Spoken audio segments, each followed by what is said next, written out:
And after these things I saw another angel come down from heaven, having great power, and the earth was lightened with his glory.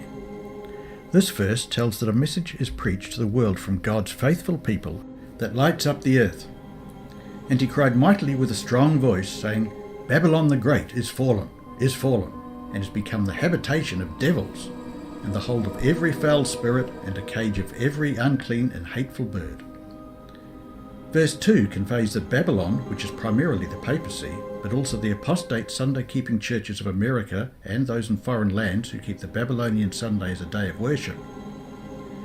Babylon also comprises spiritualism, that gained notoriety through the catalyst of the mysterious rappings witnessed by the Fox sisters. Spiritualism has made enormous inroads into many English-speaking nations. Movies are preparing the way for mainstream society to accept spiritualism. Babylon also signifies confusion, that every wind of doctrine is blowing around the Sunday-keeping churches. For all nations have drunk of the wine of the wrath of her fornication, and the kings of the earth have committed fornication with her, and the merchants of the earth are waxed rich through the abundance of her delicacies. Verse 3 tells that all nations have accepted Rome's spurious worldwide Sunday law that will be implemented in the near future. Wine represents doctrine, and the nations and the kings of earth have had an adulterated relationship with the Pope and the Vatican when their allegiance should have been with God. Verse 3 also tells that Rome is or will be pulling the strings of the world economy, though as time progresses it will become more apparent. At the moment, we can only see glimpses of the Vatican's wealth through organisations such as the Club of Rome, the Bilderberg Group, as well as the Roman Catholic secret societies such as Opus Dei, Knights of Malta and Knights Columbus. The Rothschilds, who are crypto-Jesuits, are the guardians of the Vatican's treasury, as revealed in the 1906 Jewish Encyclopedia. Avram Manhattan revealed the massive real estate and shares in Fortune 500 companies, and that the Bank of America was even started by a crypto-Jesuit. There is also art, cash, real estate, and deposits of gold that are hidden behind front companies and trusts. The Economist estimates that annual spending by the Catholic Church and entities owned by the Church was around $170 billion in 2010.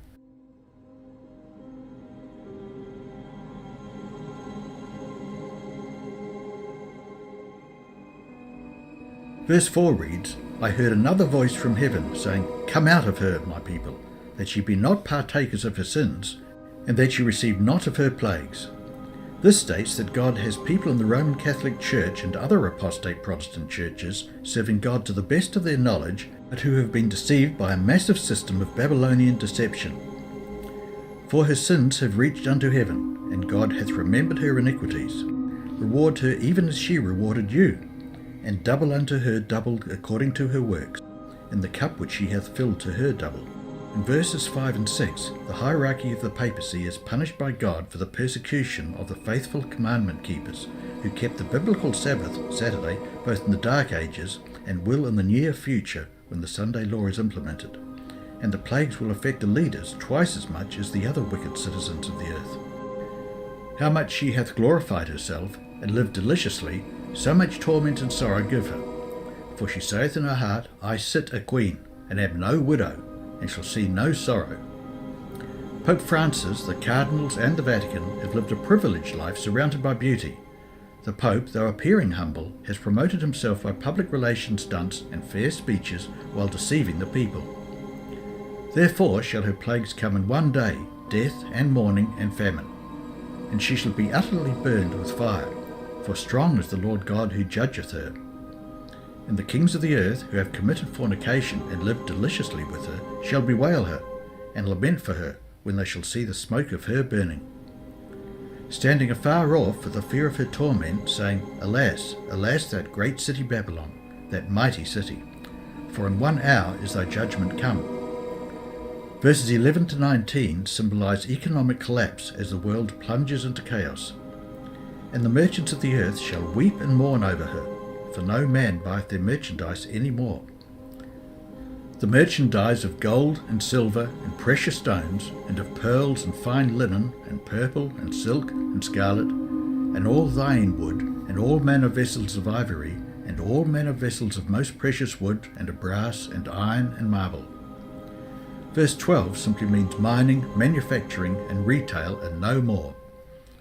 and cinnamon, and odours, and ointments, and frankincense, and wine, and oil, and fine flour, and wheat, and beasts, and sheep, and horses, and chariots, and slaves, and souls of men.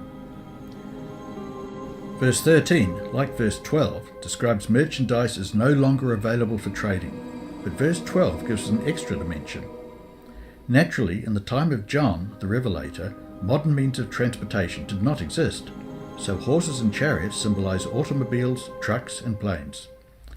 Slaves and souls of men symbolize modern-day slaves. The United Nations estimates that roughly 27 to 30 million individuals are currently caught in the slave trade industry, those kept in bondage who follow Christ and can't keep the 10 Commandments, especially the 4th commandment, remember to keep the Sabbath day holy. And the fruits that thy soul lusted after are departed from thee, and all things which were dainty and goodly are departed from thee, and thou shalt find them no more at all. The merchants of these things, which were made rich by her, shall stand afar off for the fear of her torment, weeping and wailing, and saying, Alas, alas, that great city that was clothed in fine linen and purple and scarlet, and decked with gold and precious stones and pearls. Verse 16 describes the most powerful organisation on the earth, the papacy. For in 1 hour so great riches has come to naught, and every shipmaster, and all the company in ships and sailors, and as many as trade by sea, stood afar off, and cried when they saw the smoke of her burning, saying, What city is like unto this great city? And they cast dust on their heads, and cried, weeping and wailing, saying, Alas, alas, that great city, wherein were made rich all that had ships in the sea, by reason of her costliness. For in 1 hour is she made desolate. Rejoice over her, thou heaven, and ye holy apostles and prophets, for God hath avenged you on her. And a mighty angel took up a stone like a great millstone, and cast it into the sea, saying, Thus with violence shall the great city Babylon be thrown down, and shall be found no more at all. And the voice of harpers, and musicians, and of pipers and trumpeters shall be heard no more at all in thee. And no craftsman, of whatsoever craft he be, shall be found any more in thee. And the sound of a millstone shall be heard no more at all in thee. And the light of a candle shall shine no more at all in thee. And the voice of the bridegroom and of the bride shall be heard no more at all in thee. For thy merchants were the great men of the earth, for by thy sorceries were all nations deceived. Verse 13 talks about sorceries. The psychotropic drug industry could be added in this category. New Testament was written in Greek, and sorceries is translated from pharmakia, the word that pharmacies is derived from. The drug industry is a big business that often destroys the lives of many. The sorceries of the Jesuits and the papacy could also be symbolized in verse 23. And in her was found the blood of prophets and of saints and of all that were slain upon the earth. The papacy has killed more than 50 million people. Some historians say 80 million. It is impossible to ascertain the correct figure because the Vatican has destroyed the records. Or perhaps the Vatican just says the records have been destroyed and are kept in the Vatican Library.